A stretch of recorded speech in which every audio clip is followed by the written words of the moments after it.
Donc le jeu c'est East India Company, les compagnies des Indes orientales. C'est un jeu qui est une simulation de commerce maritime au XVIIIe et XIXe siècle.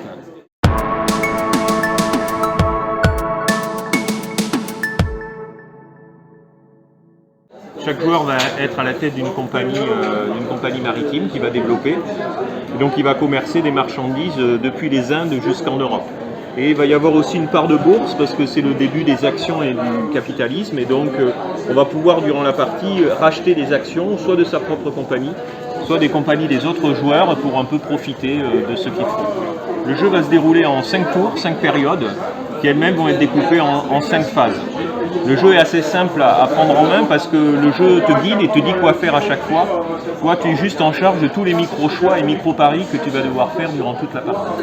Donc, la première phase, c'est la phase des agents. Les joueurs, bon là, il n'y a pas les pions, ils ont des meeples, ils en ont 3 qui vont envoyer des sortes d'agents pour influencer des personnages importants. Ça va leur donner des bonus pour le tour. Ça va leur permettre de vendre certaines marchandises plus chères, de ne pas payer la navigation, d'influencer le marché, d'agrandir leur port, de prendre des bateaux plus rapides ou qui peuvent transporter plus de cubes, etc.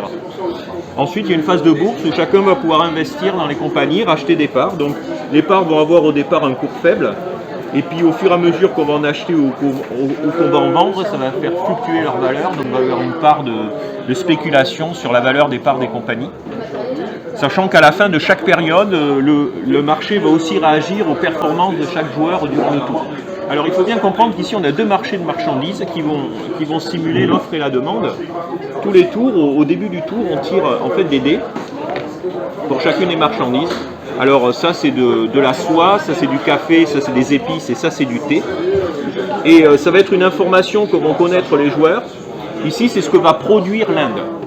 Donc on sait, c'est les cubes qui vont être rajoutés au moment où on va en acheter. Avant de les acheter, il va y avoir la production qui va se rajouter.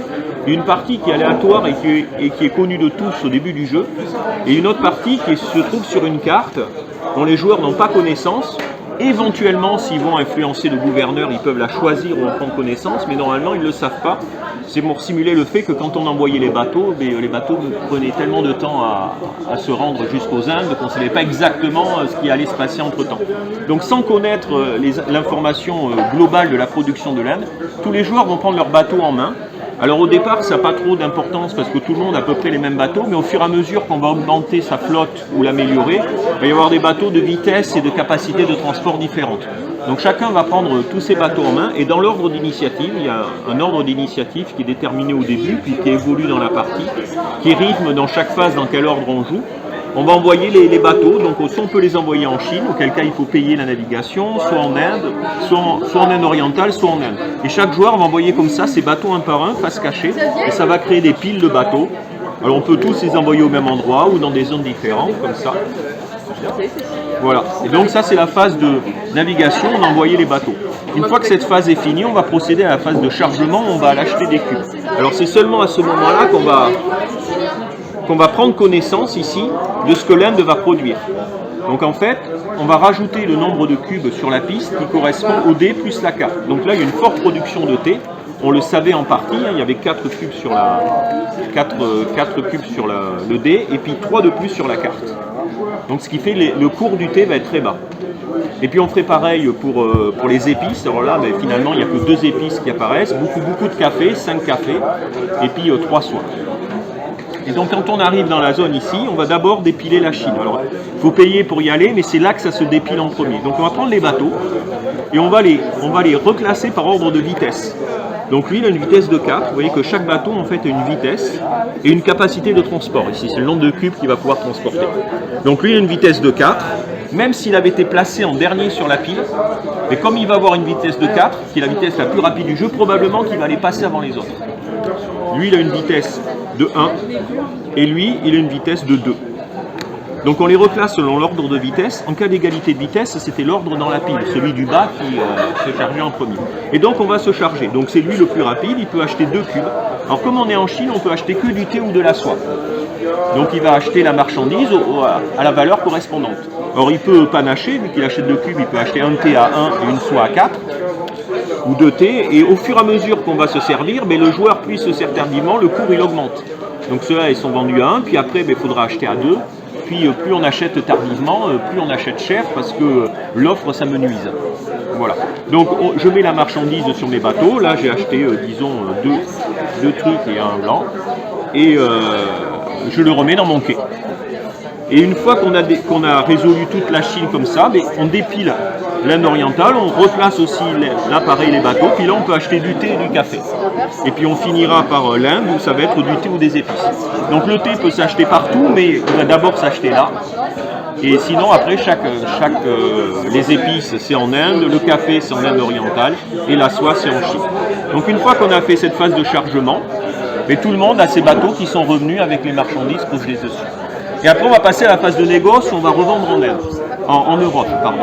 Et en Europe c'est pareil, au début du tour on a tiré les dés qui donnent une information sur ce que va être la demande de l'Europe, c'est-à-dire ce que l'Europe va avoir consommé avant qu'on revienne vendre. Et pareil on va avoir une carte qui va être soit posée au hasard, soit choisi par le joueur s'il a envoyé son agent ici, ce qui est assez fort, et puisqu'on contrôle vraiment le marché.